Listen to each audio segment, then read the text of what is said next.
Happy Hispanic Heritage Month, everybody. This is the Slider Review. I'm here today to talk to you about Taina, the series rundown review. So this was a Nickelodeon show that came out in 2001. And it's a show I've literally just watched now for the first time. I've said this last month or so. I have no idea how this show escaped my radar. I truly don't. Because it's I had cable in like 2001. Because around that time, see, this show came out in January of 2001. So I was a senior in high school. And I remember also that's when Lizzie McGuire came out that same month, only a couple of days apart. And I remember watching Lizzie McGuire. But I was just glued to Disney Channel and stuff. I don't think I started watching Nickelodeon until around 2004 or whenever Fairly Odd Parents and Danny Phantom came out. And then I remember I started watching their teen shows around the time iCarly and True Jackson came out around 2006. So this is probably how this show escaped my radar, but I don't understand with me flipping through the channels all the time, how did I not catch this show or at least a glimpse of it? I never even seen a glimpse of it. And in fact, when I reviewed that Blink movie, the Disney Channel movie, I forgot when I reviewed that. I saw that, Christina was a part of Taina, but I didn't give it much thought. Think, okay, what the heck is that? You know what I'm saying? And I think when I reviewed Latino Month the first time, I think I mentioned this show, but still I didn't know nothing of it. And so I didn't know about this show until probably a few years ago when I saw a YouTube channel talking about how Victorious copied at a Taina and stuff.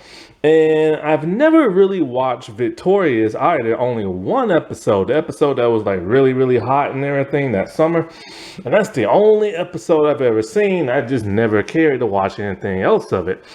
And I was like, oh man, they really did copy this show and everything when I watched that video. But then after that, I just didn't think of the show afterwards and stuff. And when it comes to Christina Vidal and everything, every time I keep seeing her pop up in something, I keep forgetting who she is because she keeps looking different as, as the years have gone by and everything. Like from Taina to Blink, she looks completely different. And then recently when she had a show on ABC with Will Sasko, she looked different as well. And so it just never correlates in my head. She is that same person. But wow, man, she really was a trailblazer back then. And so was this show.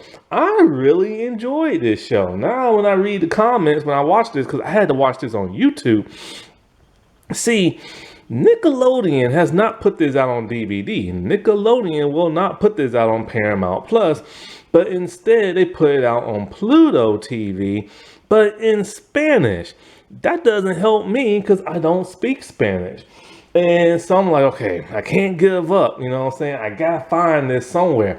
And so when in doubt, go to YouTube.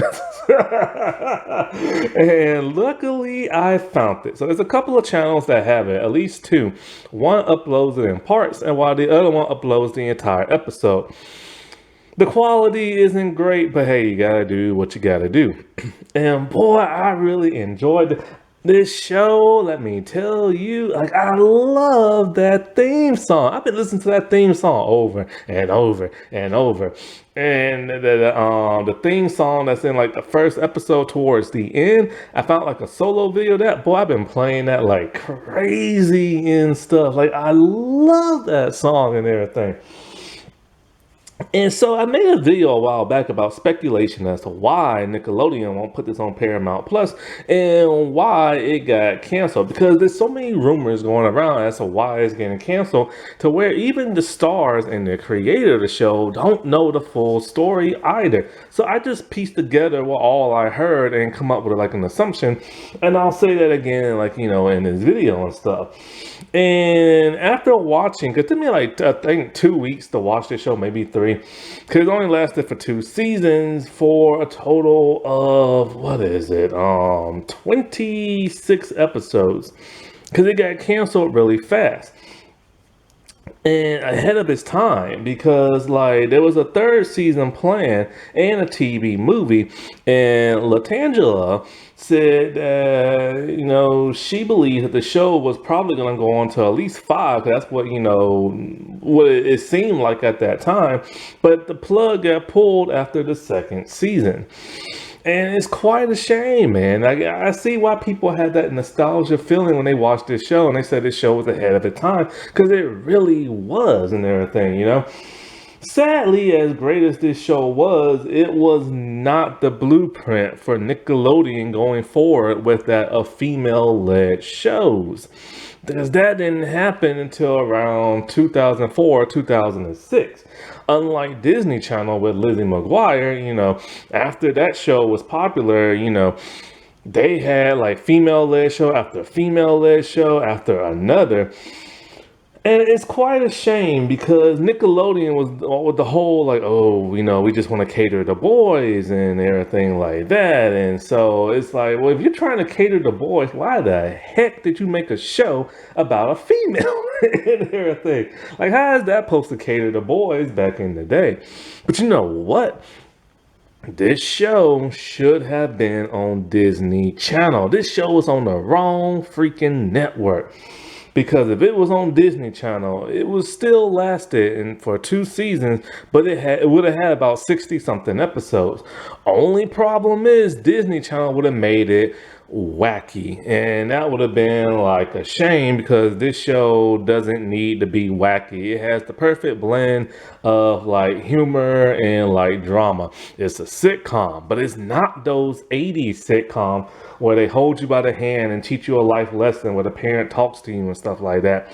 You get a little snippet of that, like with the parents and the grandfather will talk to her about something, like at least in the first episode, at least, like definitely, if that happens with a mother, like sits her down and talks to her. But after that, she kind of just learns lesson on her own, which is the way a lot of like late 90s and 2000s shows, life lessons were taught. Like, it's the main character that learns the lesson on their own or through their friends and stuff. And shame on like the foot fetish dude, Mr. Nasty Toe Jam Man, for like he had to have watched this show and been all like, yo, let me copy it, but with more light-skinned people and everything. Because this show really truly was ahead of its time. Because the show was on Nickelodeon and it had a very diverse cast, an Afro-Latino cast. Because, okay, I'm going to say this now. No offense, but every time I see a Latino person on this show, I swear to God, it looked like they got black in them. I swear to God. Like, when I see, like, TT Rosa, and I see, like, Christina and everything, and Mr. Hector, and a couple of the other people, I swear to God, I see black folks up in their faces and stuff. Like, Christina, I know she's Puerto Rican, right? Because I've been looking this up. I'm like, okay, she has to have black in her. She has to. I see a black person with Latino hair and Latino skin color. Like, she has to have some type of black in her, like some way, somehow. You know what I'm saying? And so after doing some research and some digging here and there, all I could find is that she's just Puerto Rican. So I'm all like, okay, there's got to be something in the ancestry or something like that, right? And so, like, I looked up Puerto Ricans and stuff, and it turns out a lot of Puerto Rican people have African in their ancestry when, either black people migrated on their own or they was forced to migrate over there. And you know how they was forced to. Boy, I swear to God, those Europeans put us everywhere. They put us in Puerto Rico. They put us in Cuba. They put us in North American continent. They put us in Mexico. They put us in Venezuela and everything. They put us in Brazil. They put us in Spain, and they put us in Australia. Well, no, actually, well, yeah, they did put us in Australia, but they also, black folks just went there on their own. Because did you know that Australia was actually inhabited first by indigenous people and African people, but then the white settlers later came on over there? Same thing with New Zealand. There was black folks over in New Zealand before there was white people and stuff. Man, we was traveling everywhere. And so, yeah, so I'm all like, okay, maybe some of her ancestors are coming out in her face and everything, because I see some black in her and everything, you know what I'm saying? But then I actually watched the show, because at first I watched the unaired pilot, then I did a little research, and then I started watching episodes. But then once I got to that one episode about her family tree, it turns out when she was doing the presentation for everybody, she mentioned she has Puerto Rican, African, and indigenous in her family. So I'm like, that's where that blackness is coming from and everything. Her ancestors are coming on through.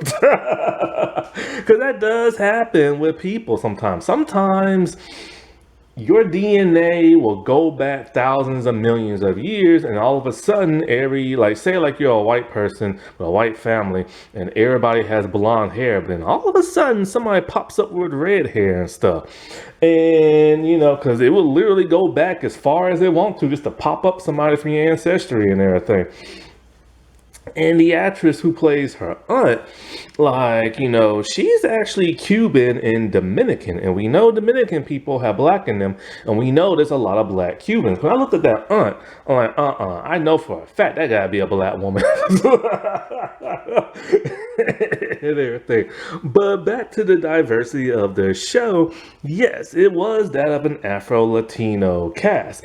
Either they were just black, either they was just Latino, either they was mixed with both, but every main character was that of Afro-Latino and everything, and one Jewish character.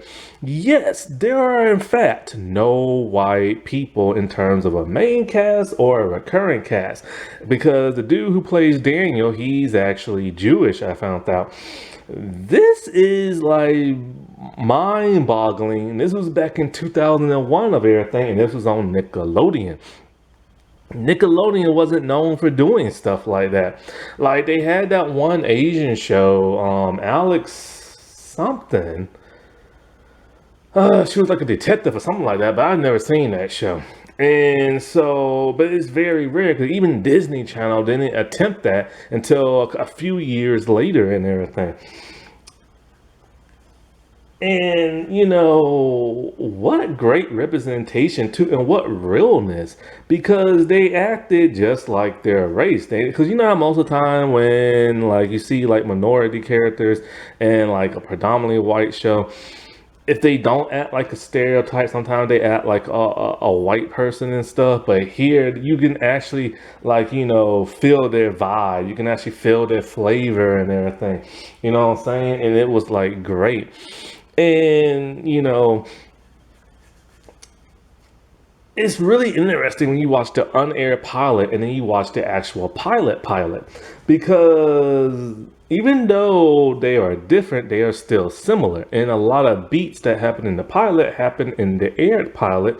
And some of the stuff that happened in the unaired pilot that did not make it in the well, I guess you could say theatrical pilot, it later showed up in the second season premiere. So that's really cool. They was able to recycle those storylines. Now, one reason why this show had the unique feel it did, being in a New York setting, a Puerto Rican family, and black friends and stuff like that, is because of the creator. Maria Perez-Brown. She is Puerto Rican. I swear to God, she looks like she's black too. I ain't trying to take away from like Latino people, but I swear to God, I see it. I see it. Them ancestors are coming out. And so, like, the reason how this show actually came about, because I found an interview with her. Because, see, I found a couple of interviews. I found the interview with that Maria Christina Latangela. And,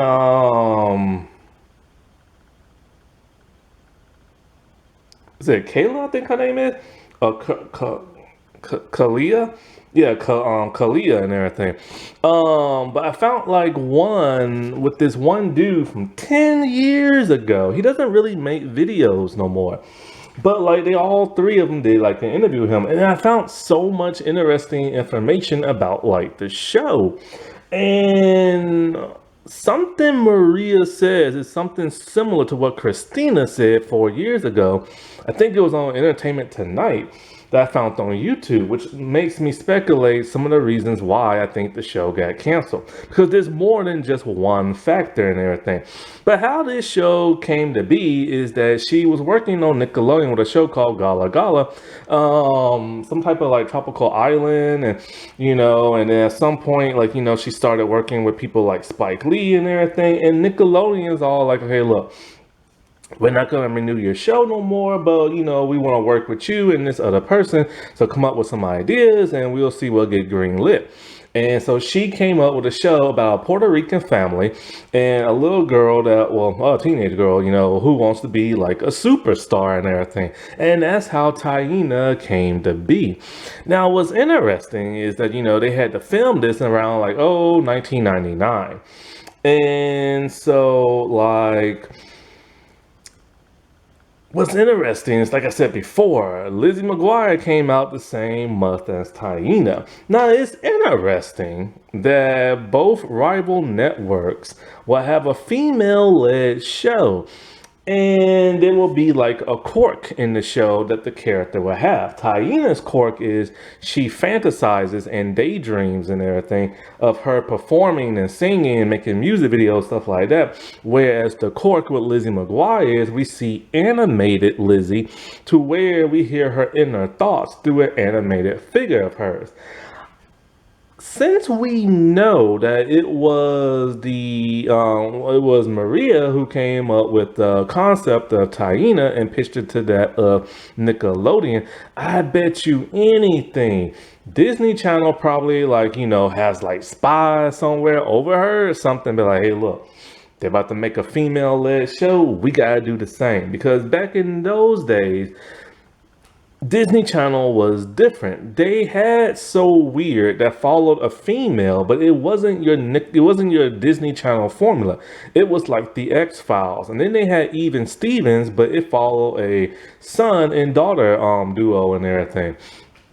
And that's how a lot of stuff in Hollywood works. Like somebody would be like a mole or a spy, and they'll snitch and they'll give it to the competitor like they do in comic books and stuff. I still feel like that's the reason between Batman Beyond and Spider-Man Unlimited. It's crazy how both shows came out in a year, but many months apart.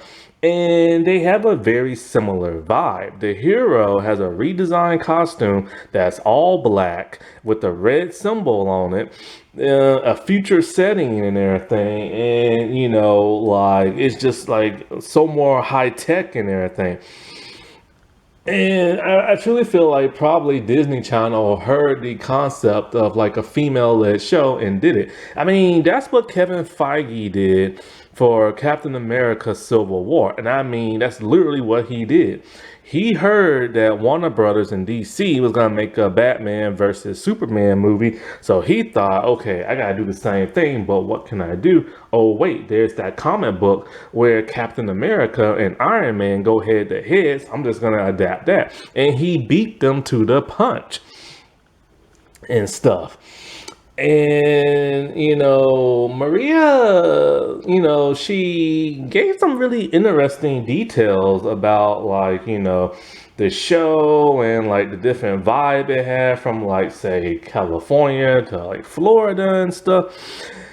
Because, okay, here's the thing.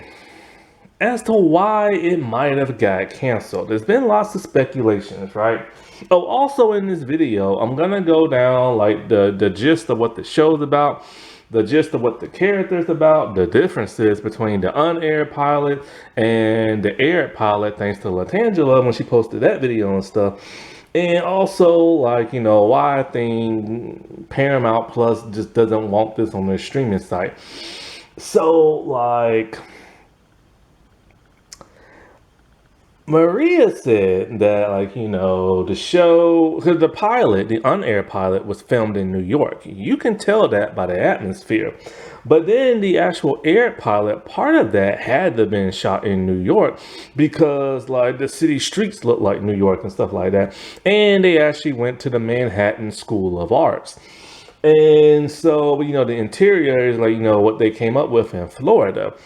And the cast is actually from New York and had to go to Florida, and they say it felt different because, it's like a country setting type thing and stuff like that.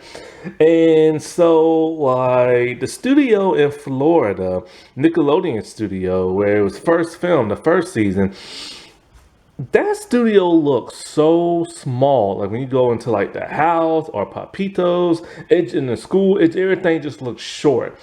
But then when you go to the studio in like Cali and everything, Nickelodeon on Sunset, it looks much bigger and wider. Also, it looked more colorful and bright when it was filmed in the first season, as opposed to a little bit more darker in the second. And so, like, the thing about this show is it did not get canceled for its ratings. Ratings were through the roof. The first season had some really good ratings, and the second had even better. The second season, they brought in more celebrities. A little bit more on that later.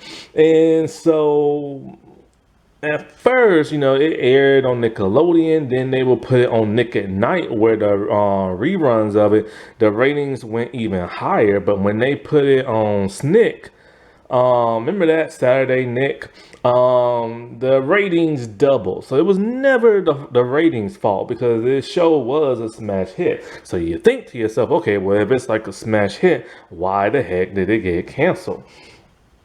Well, one reason was budget. Studios don't like giving out a big budget and stuff. They try to keep it very small and stuff like that. And so when they went to California, the budget had to have been increased, but Nickelodeon did not want to do that.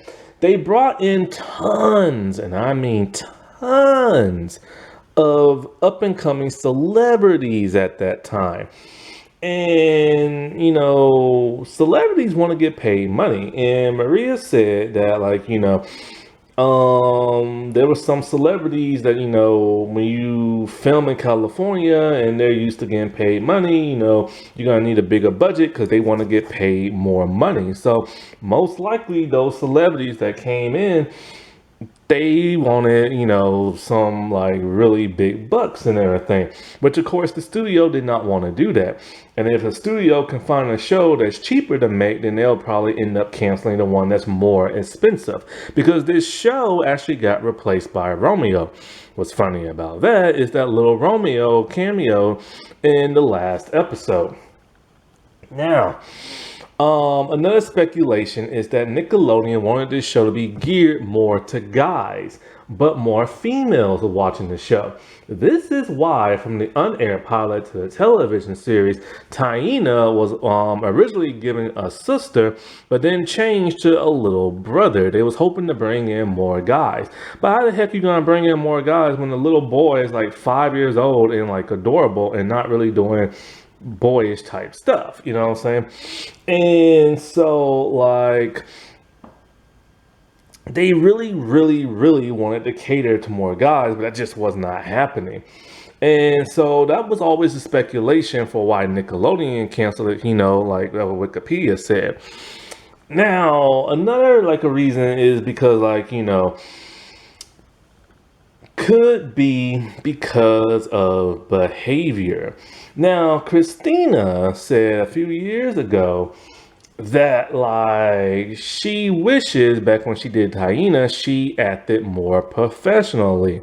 She did not go into detail as to what she did or what she did not do, but she literally said that the executives had to sit her down and talk to her and tell her straight up, like, look, we like the show, we like you, but you're not working out because of whatever the world she was doing back then that wasn't professional and stuff. And she keeps saying, like, she just wishes she was more professionally. Now, Latangela said that the original Santito, I can't say his name, crap, I'm getting tongue tied. Santito, he was bad, like I don't know what, and everything. But that's not why he got replaced. It's because his family didn't want to move from Florida all the way to California. And so, or from, or maybe, I think that's where he was originally from. And, what is it? Maria said that, like, there were, she didn't go into detail, but she speculated something saying that, like, the cast were like teenagers and stuff. I forget who was the oldest, but they might have been 20 because, it's like, young adults playing teenagers. I know Christina was like 18, I believe, when she did the show. And the other ones around like 18, 19, 20, something like that.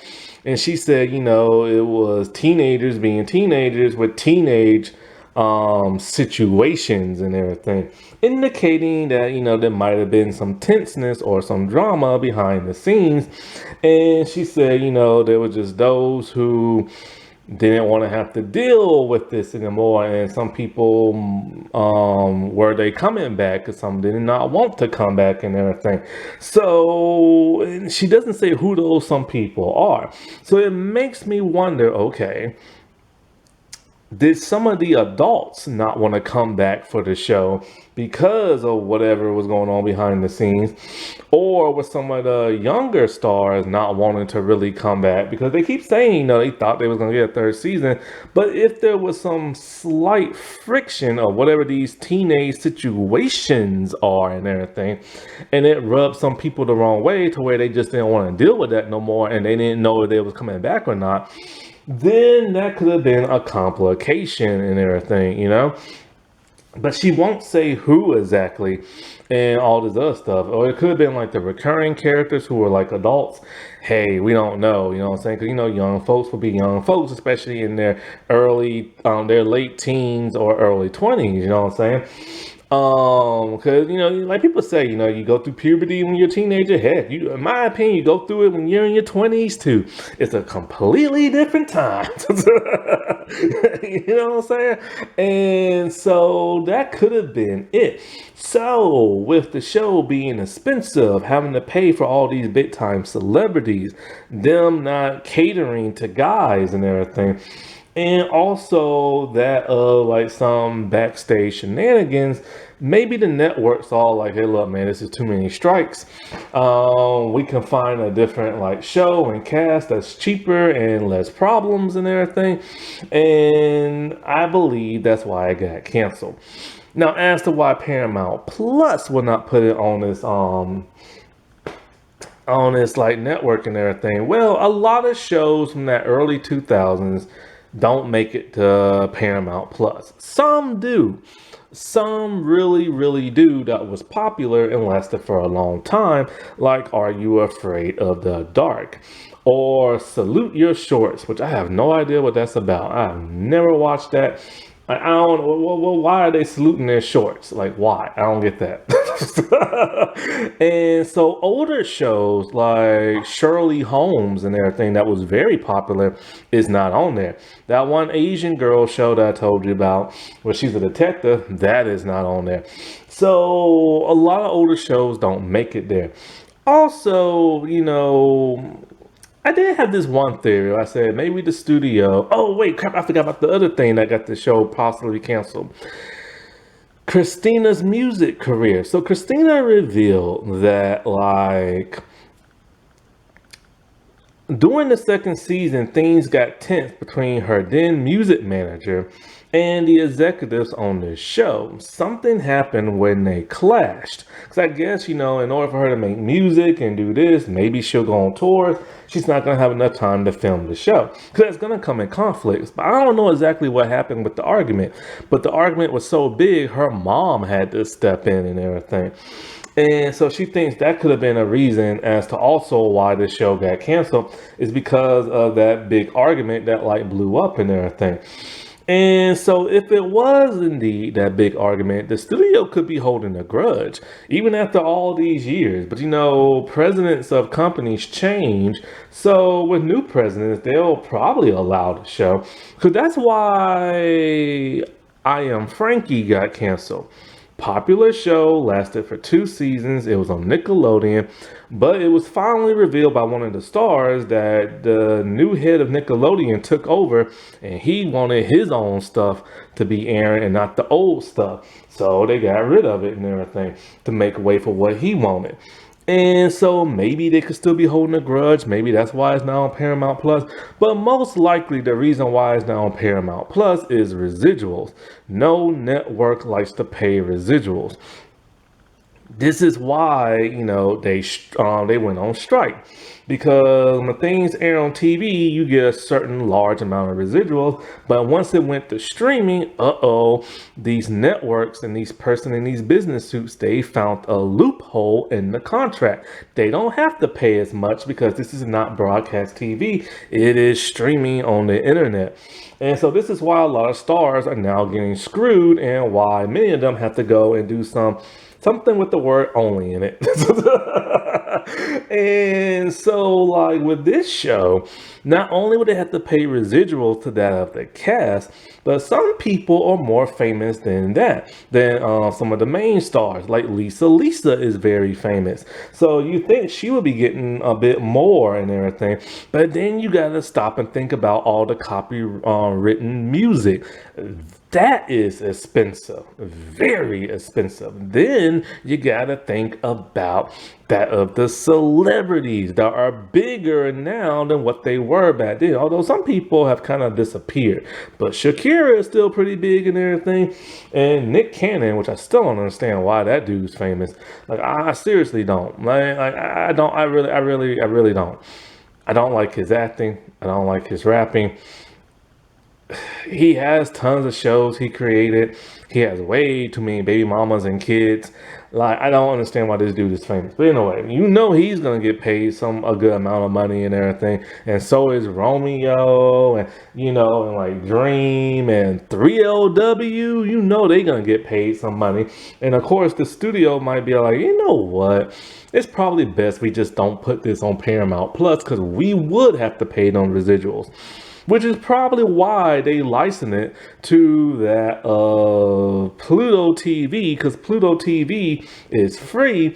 And if they're willing to pay money for all these shows and movies and stuff, then they most likely be like, okay, we're cool with paying residuals. Why not? You know what I'm saying? However, like I said, it is in Spanish. I don't know how that residuals works when it's dubbed in a different language. I would hope that the cast still get paid money and everything because their physical bodies are on screen. Not their voices, but at least their bodies. So they should get paid something. I don't know if it's a lot of something or a little something. But most likely this is why it's not on Paramount Plus. But this show really should come back in some capacity, either on DVD, Paramount Plus, revival, or just a reunion something. Because this show really did. Every time I read those comments, man, this show really meant a lot to a lot of people and stuff. They keep saying it was their jam, man. They would come home, wait until it comes on, whatever time that would be. Some people say it came on at night, which probably makes a little bit more sense. And they would just watch this show, or they'll watch it with their parent and everything, and their parents loved it. And and a lot of people said that, this show, they got to see themselves in it. It was great representation and everything. You had a little bit of everything, well, except for white people and Asian people and Italian people. Yeah, them. But like, people who normally don't get to see themselves on TV and portrayed in a good light, they finally got to see it. And it's the truth, man. It's like, cause I know there's a show called The Brothers Garcia, which I've never seen before. But apparently it was on Nickelodeon, and it was also a Latino cast. I don't know if it came out before Taina or after Taina. Now, the first season feels a bit differently than the second, and not just atmosphere-wise or like, the sets looking slightly different and stuff.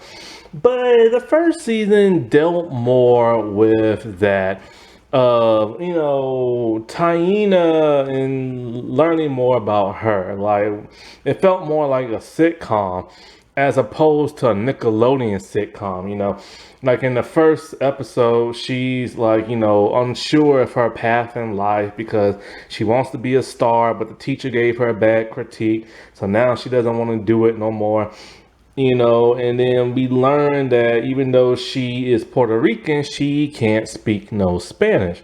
So her grandfather tries to teach it to her and stuff, which, a lot of Latinos that are born in America don't know Spanish and stuff. Selena Gomez, Jenna Ortega, Lane from Lizzie McGuire, I don't know about Demi Lovato. I'm not really sure. I think she knows it. Or at least she knew it in that one song. And so, like, then there was her, okay, look, I've said this a million times before. I can't say this word. When she had her quinceanera, I can't say that, all right? We got to see an episode like that, and like how, like, if it's supposed to be her special day, why can't she pick out, like, her own dress and stuff? And just like other little things, it didn't really it didn't really have to do much with her wanting to be like a superstar, this and that, but it slowly started to in the first season.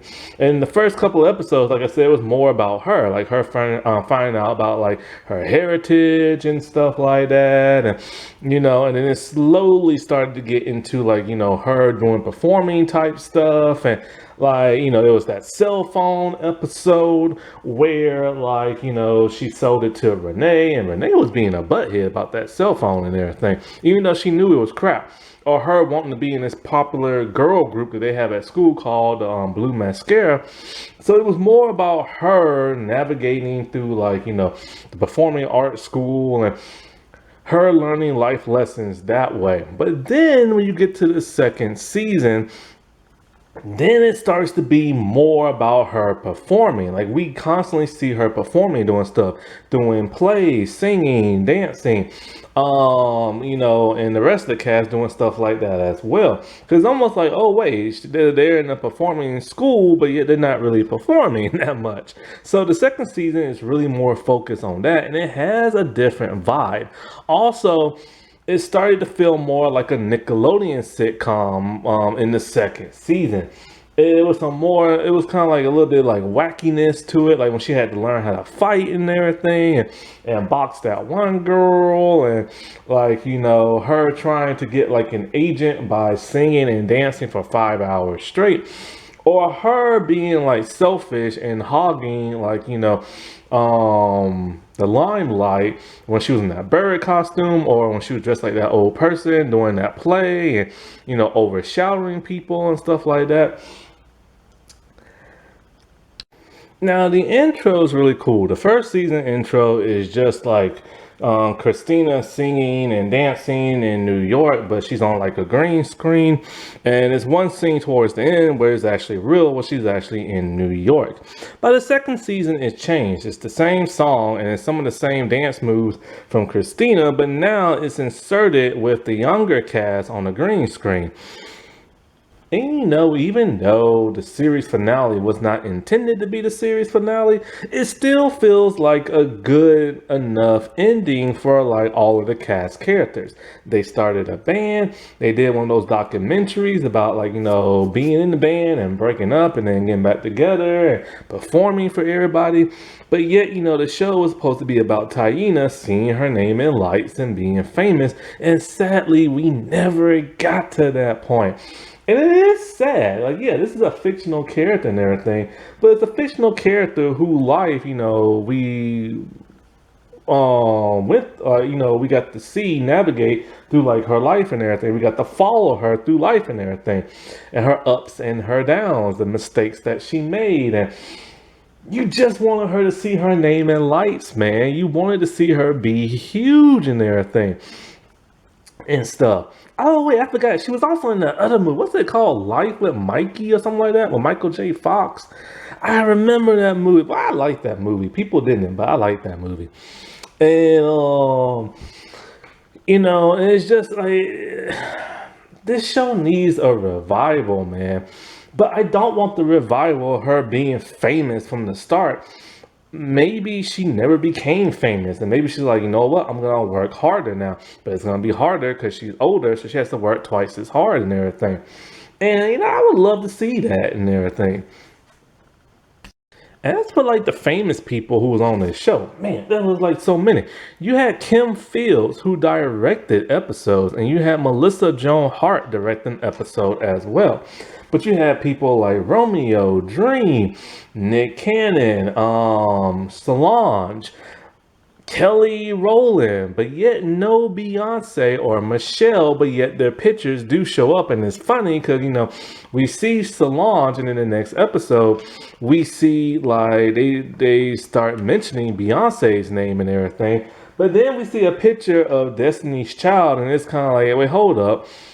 How come when they saw the redheaded girl, they didn't like think, oh wait, she went to our school? But she's also in like Destiny's Child and everything. Shakira, of all people, man, she could shake those hips back then. I don't think she can still shake them the way she used to, but boy, it's like mesmerizing. It's like a snake just going around, just jiggling. And like, how does she keep the top of her body still? Like, I don't. That's like magic or something.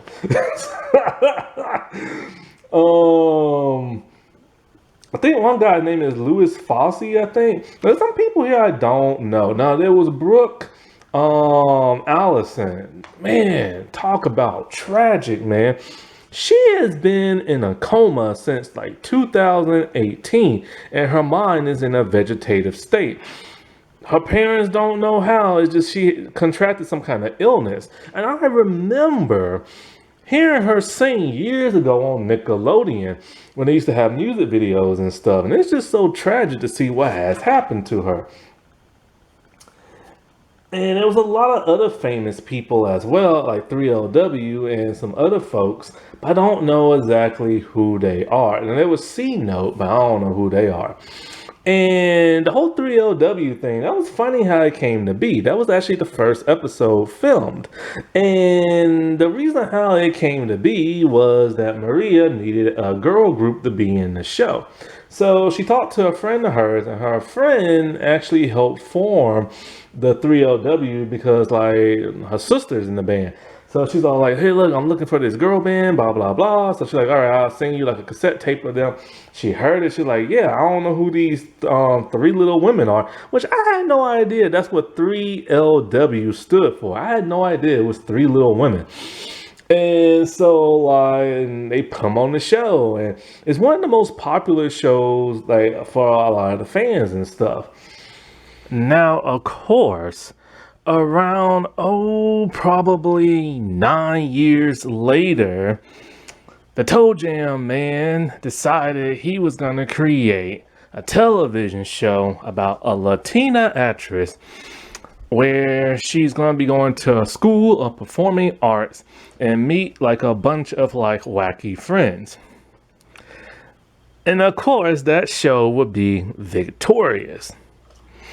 And so the Toe Jam man, like, there's really no telling how he came up with this premise, but most likely it's just too odd that it's far too similar to that of Taina. Two Latinas going to a school of performing arts, make a bunch of friends, one of your friends happen to be Jewish, the other one happens to be black. You have a best friend that's female, and then you have a frenemy that's also female. Now, of course, Victorious had a way bigger cast, but the premise is there. And it's a shame that Nickelodeon was kind of like, hey, we had something here. We don't want to like revive it, so let's just recreate it and everything, which was extremely low down. I'm gonna get into character profiles first, and then after that, I will do both like the pilots and everything. So, of course, you have Christina Vidal, and she plays Taina Maria Morales. And she's a very kind-hearted person who has this dream of being like a superstar, saying her name in lights, being like, in movies and dancing and singing. But she also has a bit of selfishness to her, a bit of arrogance, a little bit too. Like, there are times where she's kind of like a hog and everything, where she tries to hog other people's like limelight or screen light or whatever. Because like there's an instance where she's in a play and she didn't get the lead, but she's playing like a bird. And the bird doesn't really have much to do, so she's trying to insert herself in as much as possible, trying to add like humor, fly around, talking when she's not supposed to talk. And it's really irritating a lot of people because she's not respecting the person who got the lead, and she's not respecting the person who created the play. You'll see things like this happen very often, where she'll put her own needs first instead of that of like who it's supposed to be. And it's nice to have a flawed character who's not perfect. Another time is when Salon showed up on the show, and she had to play like in a play with her. But the character of Salon forgot her lines. So first she tried to help her by saying, hey, I think you meant to say this and that. But then she decided to add a little humor. Once people started laughing, she's all like, well, I gotta keep this ball rolling. So she started making the play more comedic. This pissed like a lot of people off, and not only that, but she got a bad review from one of her best friends. And she was really pissed at him for writing a bad review, and especially when her friend agreed with it and everything. And she does tend to do that like a lot, where she only thinks like, about herself. But other than that, she is desperately trying to be like famous and stuff, even to the point where she got this audition and she would have to tour around the world with this like band. And that's something from the on-air pilot that made it into like the second season, first episode. And so like she wants to do this, but her parents are all like, no, you're too young to be touring, you need to be in school and blah, blah, stuff like that. And so other than that, like, she will, I don't know, she's in a way to kind of make her a little bit of a hero as well. Like when this one dude tried to scam to get like this check, she realized this can't be like the guy from the band, because she recognized certain things that he did that the real singer would never do. Like he's lactose intolerant, the widow's peak is different, and just a couple of other stuff. And so when she keeps trying to tell people, nobody wants to like believe her. They think she's just overreacting and stuff. And so other than that, like, she's a fairly well-rounded, like, character. And it was fun in the first season getting to know that of her, like, roots and stuff like that. Like, knowing that she has African in her and an indigenous. And, like, how she can't speak Spanish, and how her grandfather, like, puts like Spanish words all over the house and changes the television the way I only speak Spanish and everything, because he doesn't want her to forget her heritage and stuff. Her and Renee are like best friends, and there was only one time, well, a couple of times they had like a couple of huge arguments because they just can't get along sometimes because they're just best friends, but those two love each other to death and everything. And it's funny in that I think the second season when she has to pretend to be like really tough in order to get this one role. And like, she doesn't know how to fight and she's trying to learn how to fight and then she ends up getting her butt kicked and stuff. But she also has like I said, a sweet side to her when her friends were being mean to this one actress who like goes to school. And she actually took the time out to befriend this girl and even invite her to a party that pissed her friends off. But she realizes you can't judge a book by like its cover, and her friends are overreacting. Renee Aretha James. I love that name, boy. She is played by Kalia Adams, and she is Taina's best friend ever since the second grade. She cannot stand Maritza along with that of like Taina. And her and Maritza are always getting into it, the way she's always talking about Maritza, has like a wig on and stuff like that. She also can't get along with that of Lamar. Like, for whatever reason, those two just always pick on each other. And so Renee is that Taina's best friend and will do anything for her. It's revealed that she cannot sing, but she can dance and rap. Now, every once in a while, her and Taina will not get along. Like in the episode where she's all like, okay, we're best friends, supposed to know a lot about each other. So she starts giving her like a tape with subliminal messages talking about your best friend does this and likes this and all this other stuff. But Taina doesn't want to listen to all those messages. And she gets pissed at her when she doesn't want to do it. Then there is the phone episode, which is actually my favorite episode. Taina needs a new phone because it's a piece of crap. So she buys one, and with the money that, like, Renee gives her. No, wait. She bought a cell phone, I think, on her own, and then she got like a cell phone cover with the money that Renee gave her. But Renee knew better. She knew the phone was crap and bought it anyway. I don't know why they wrote that for. But in that whole episode, Renee was just acting very shady and nasty and rude, talking about how you sold me like this bootleg type phone and all that stuff. But she knew it was terrible. And I don't understand why she did that. Now, for the most part, Renee is secretly a rude, nasty person. Because like I said before, she's always making fun of some of the other kids, like, Maritza and Lamar and stuff like that. But in one episode with Kelly Rowland, I don't know, like, it's weird. In the second season, Renee started being very annoying and everything. Like, cause see, she saw this one actress on TV, right? And she couldn't distinguish between the actress and the character. So she assumed that the actress, who's also a high school student that goes there, acts just like her character on TV and started telling people all this fake stuff about her. Oh, she's rude, she's nasty, this and that. It doesn't want nothing to do with her and stuff. And it really hurts that girl's feelings because people always judge her by the character she plays. This is a very real life thing where like a lot of villainous characters, people assume the stars act just like them. Kind of like the girl from Lizzie McGuire, who was like the villain.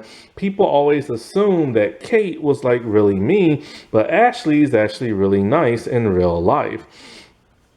And so, like, it's just kind of odd when, like, Renee acts that way and stuff. She is also that of boy crazy, crushing on, like, she went to this, like, psychic who said that this one person she's gonna like, has these initials. So she starts crushing on like this nerdy guy. But then in the second season, and like it's revealed that she likes monster robot truck type, not monster trucks, kind of thing called those robot killing machines. And her and Daniel actually have a love for that, to where it causes her to crush on him.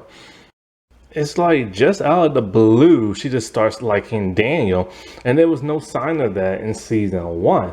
But she goes crazy obsessed with it, and he doesn't want nothing to do with her, and so she literally grabs him and plants a kiss on him, only to realize there's no spark with that kiss, and she's actually not in love with him. But because, she kissed him, he liked that and wanted to kiss more. But he's never shown no interest in her for the rest of the season. Lamar, played by Chris Knowing. So he is pretty much like when he first started off, he didn't know who Taina was, saw her, and fell in love with her. He's had a crush on her throughout the entire series, but it's an on again, off again type crush. He mostly hangs out with that of Daniel. But when it comes to crushing on Taina, one time when she liked this one dude who only spoke Spanish, she couldn't write him a letter. So Lamar wrote the letter in Spanish, but ruined things for her because he really, really liked her and stuff.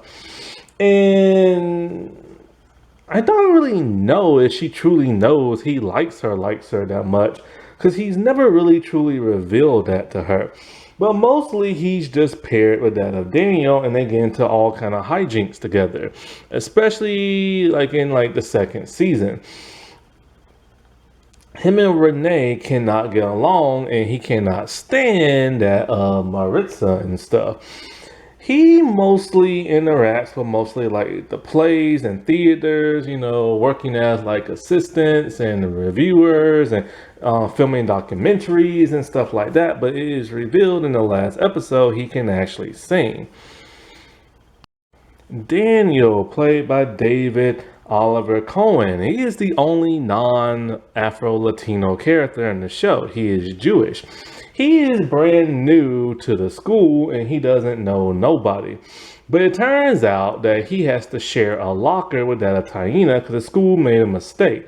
This is never ever brought up again because, like, for whatever reason, but it's only brought up in the second season in one episode when he goes into his locker and all the Taina stuff is there.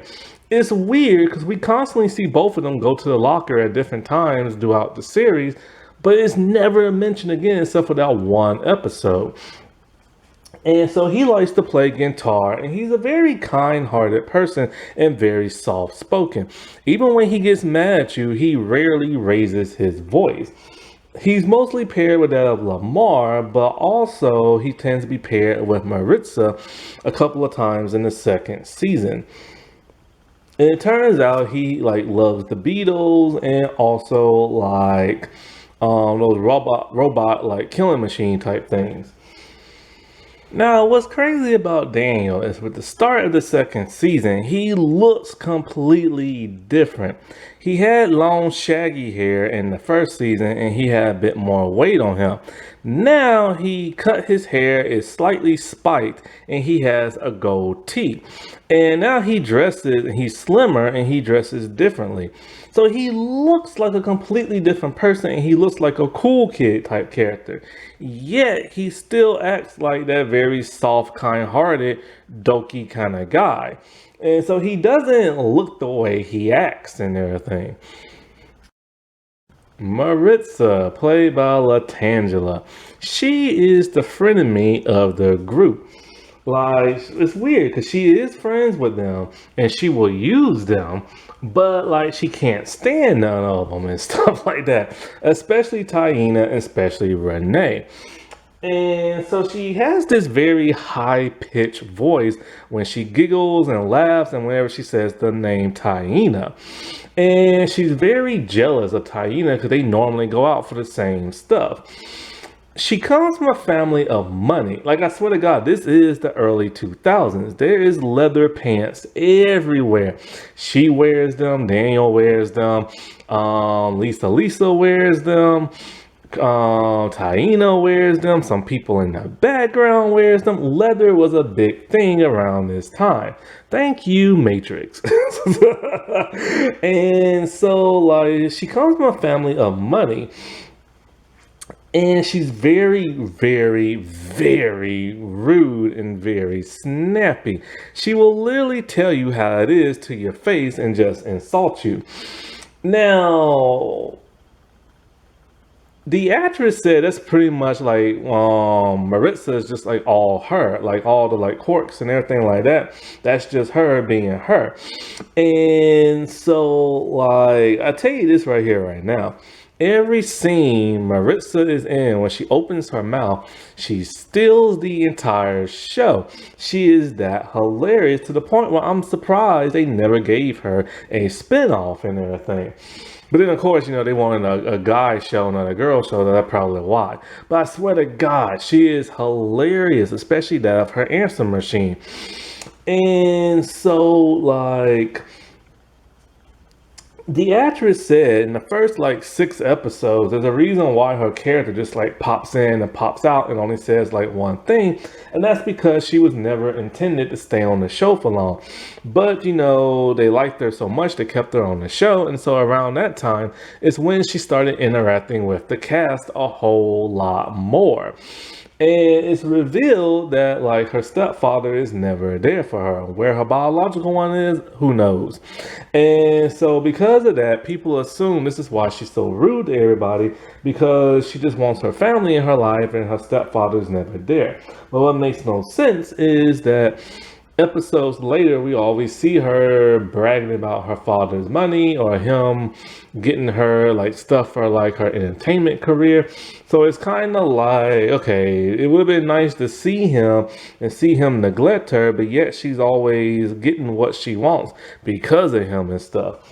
So that doesn't make a whole lot of sense.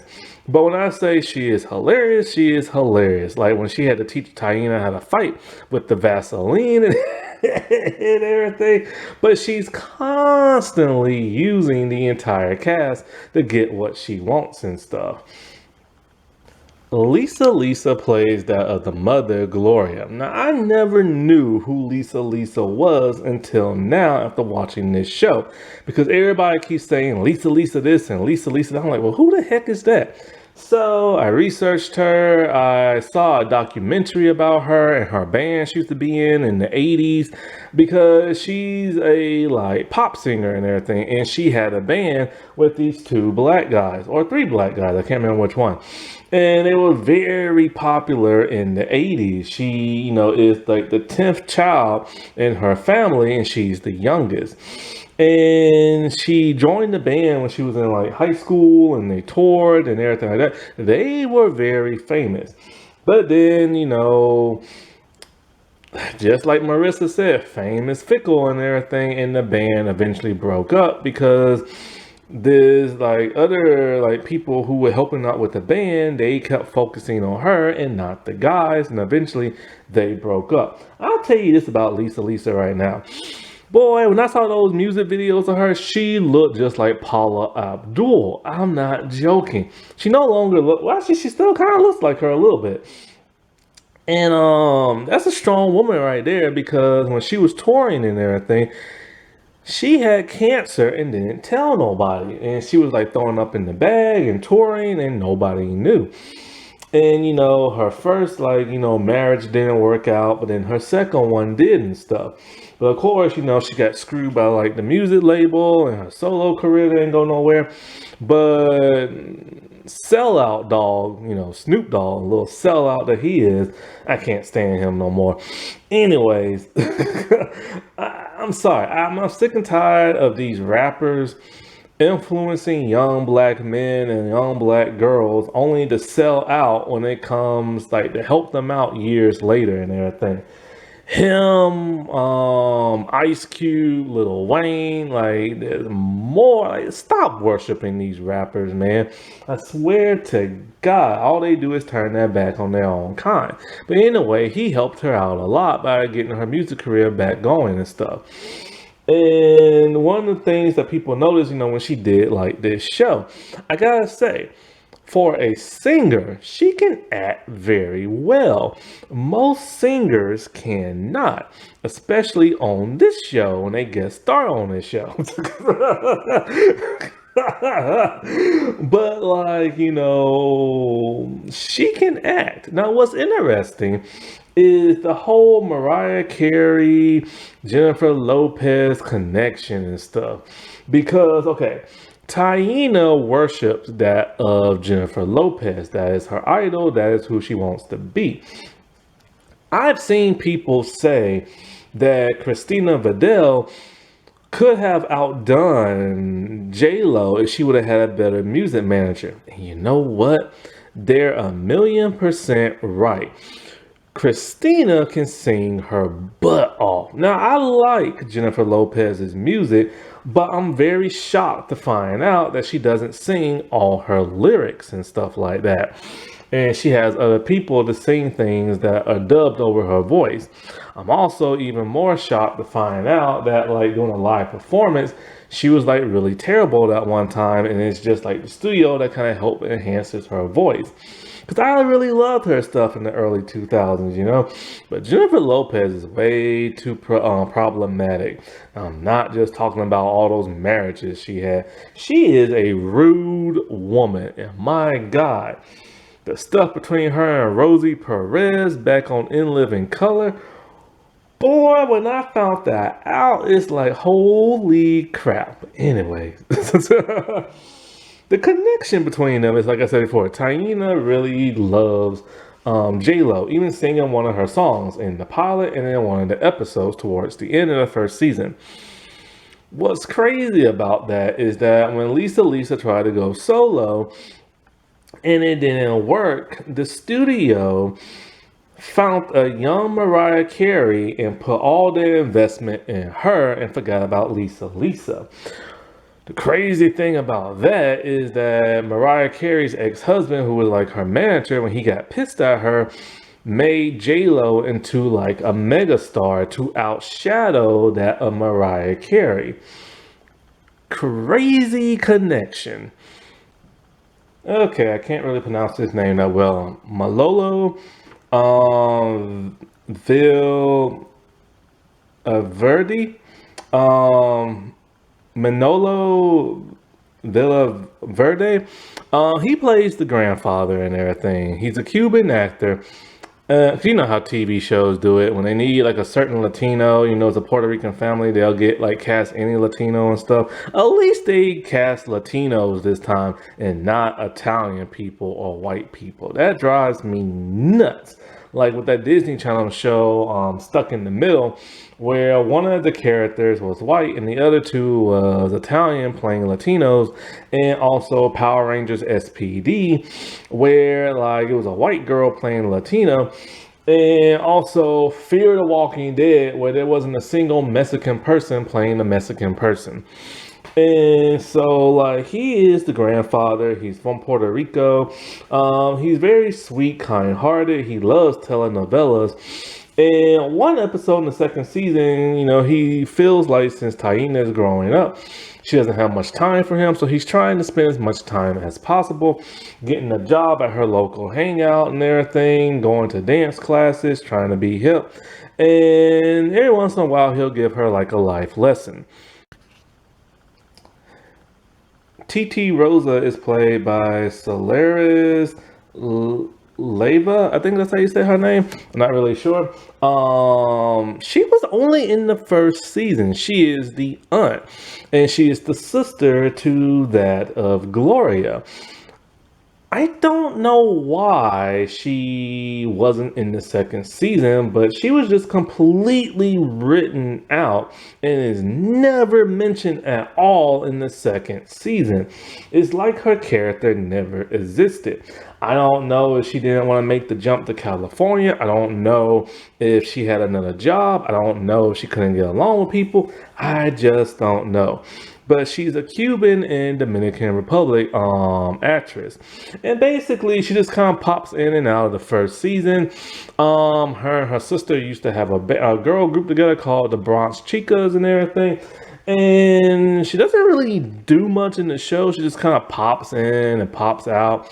She helps with the kensei, you know, giving the dress that both her and her sister wore. And Taina does not like that dress whatsoever.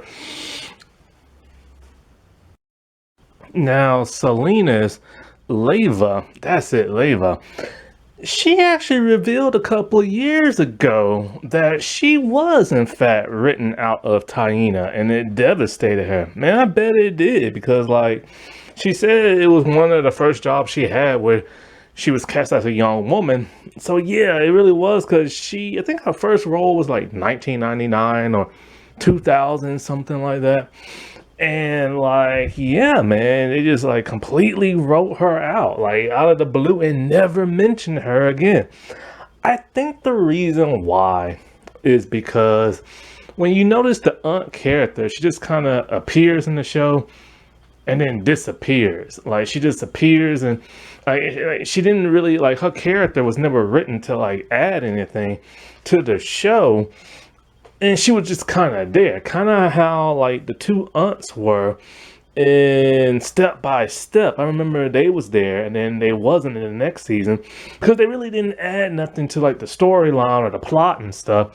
And that's the problem when you add in like uncles and aunts, but then you don't have nothing for them to do. And plus when the parents are barely on the show and barely give advice, then it's kind of like, why is the aunt there and stuff, you know?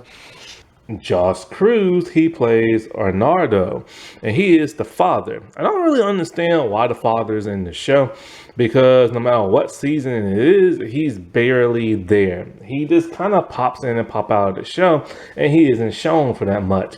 The only episode that he has significance in is when Taina had a curfew, and she wanted to stay up all night at some place where there's gonna be boys, and he didn't want that. And so he doesn't believe her when she came home late, and and the wife's all like, you should believe your daughter, this and that, because Maritza tried to screw her by saying she broke curfew when she never really did. And other than that, he doesn't want her dating no boys. And so that's basically all he ever did in like the show. And he's kind of comedic, but that's about it. Like I really don't have anything else on him. Now Santito was played by two different actors. And so like Brandon Iglesias, he was the first actor to play him, and he's more of a bratty, adorable little boy. Like sometimes he'll pick on his sister, but mostly he'll want to do something. The parents be like, no. He'd be like, oh man, or like, okay. But mostly he just played like the little adorable boy with the one-liners and stuff. But he had way more to do, like when he stole one of Taina's acting roles in a commercial. But all he ever wanted to do was just stay home, play with his Mudman toy, and be like Taina and stuff. Then in the second season, he was recast. And he was recast by Jacob Verrada or something like that. I can't say his name.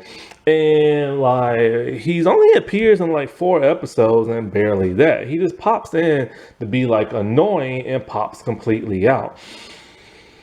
Papita is this owner who runs Papitas. It's like a little restaurant thing. And so like it's the gang's like local hangout.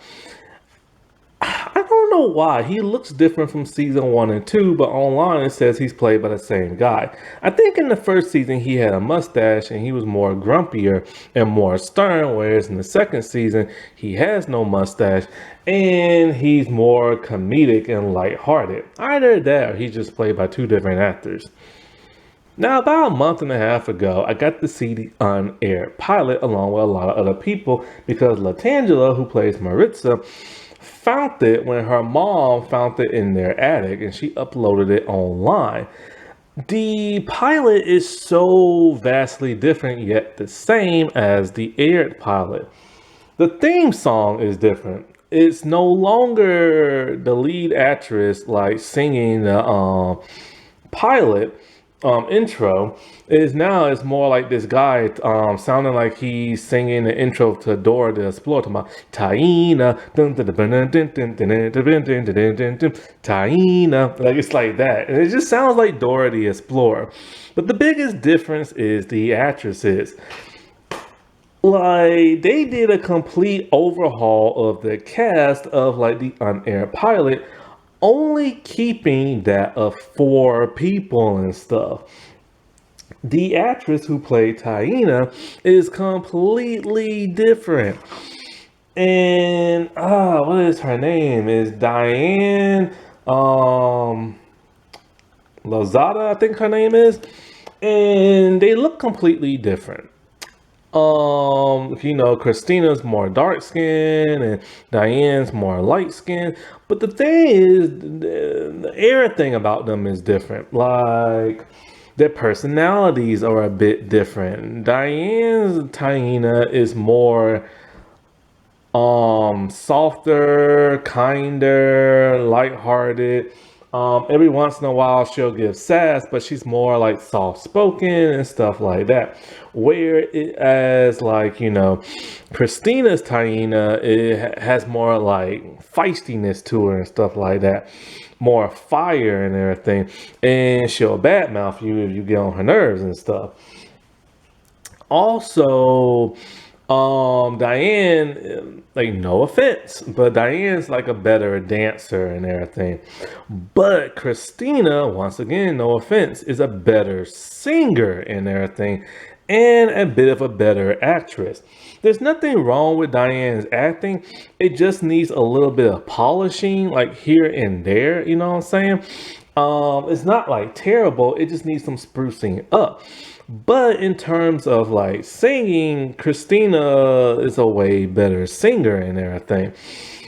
And I feel bad for Diane, man, because it's like you do this pilot and like you think you're gonna be on this show only for them to like fire you and everything. And not only that, but the person playing the mom, the dad, the aunt, and the little sister and stuff. They just did, but they kept the grandfather.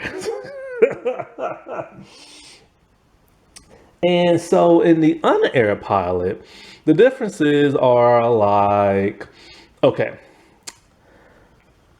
Oh, also they changed up the Daniel character. I don't know who the guy is that plays, I don't even know if his name was Daniel, but there's another guy in there. I don't know if he's white, Italian, or Jewish.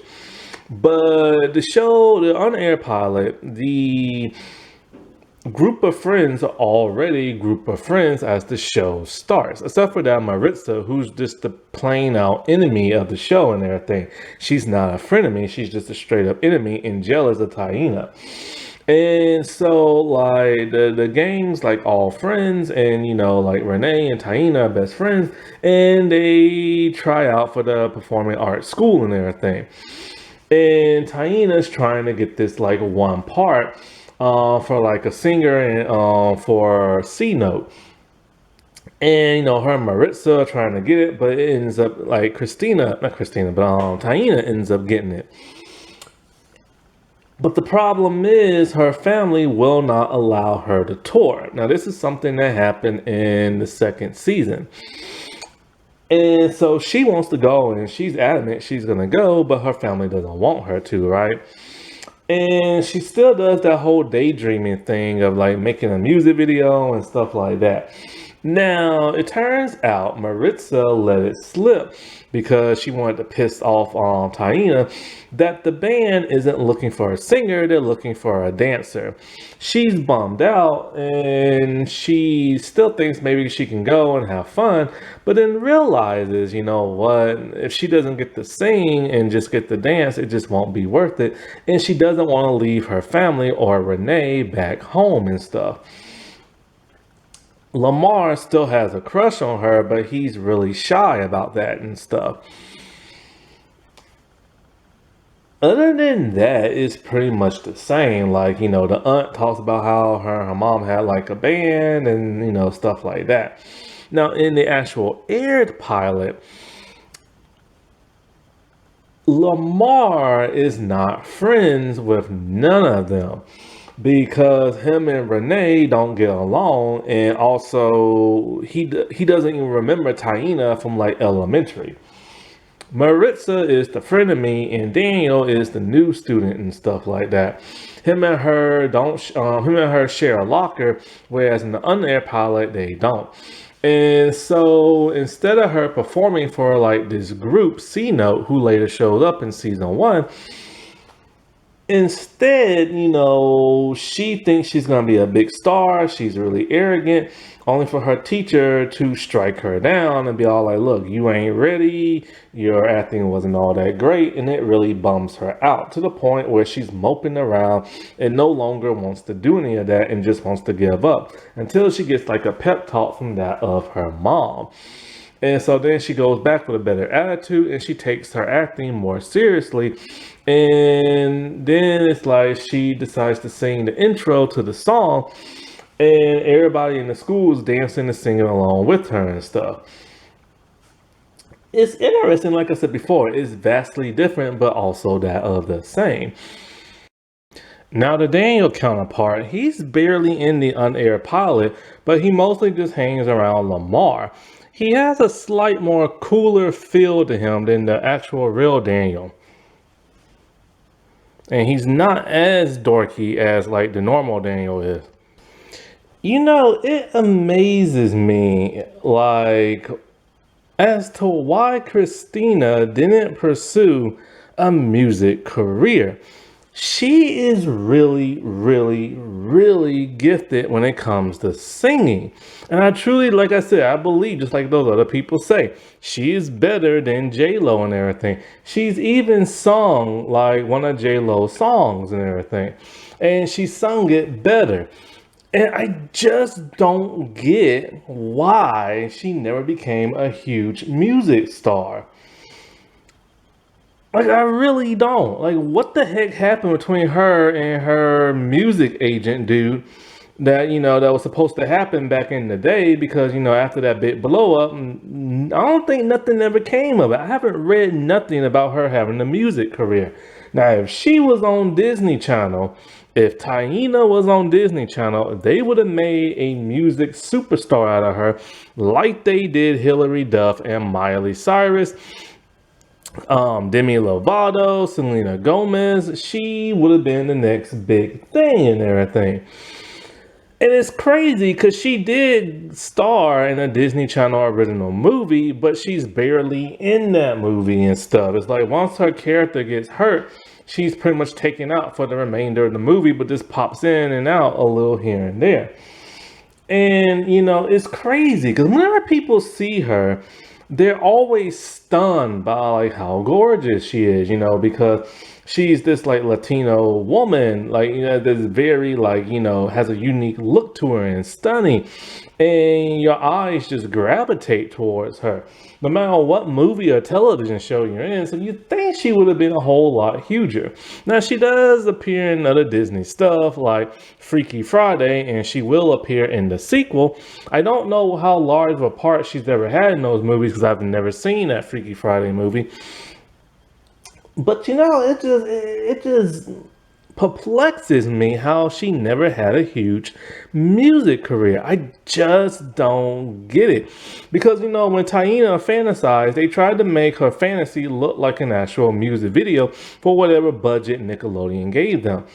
And she has that gift, she has that look.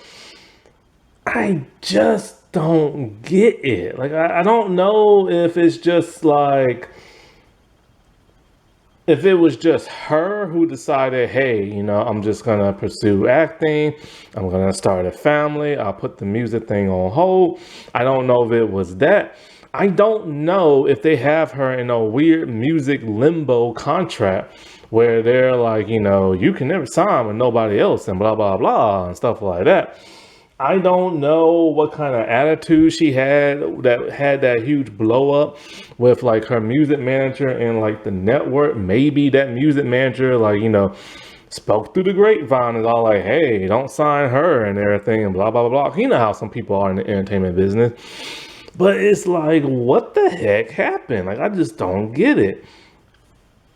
Like, yeah, I don't mind seeing her in movies and stuff, but it's just like, I just don't get why she's not a huge music star. I really, really don't.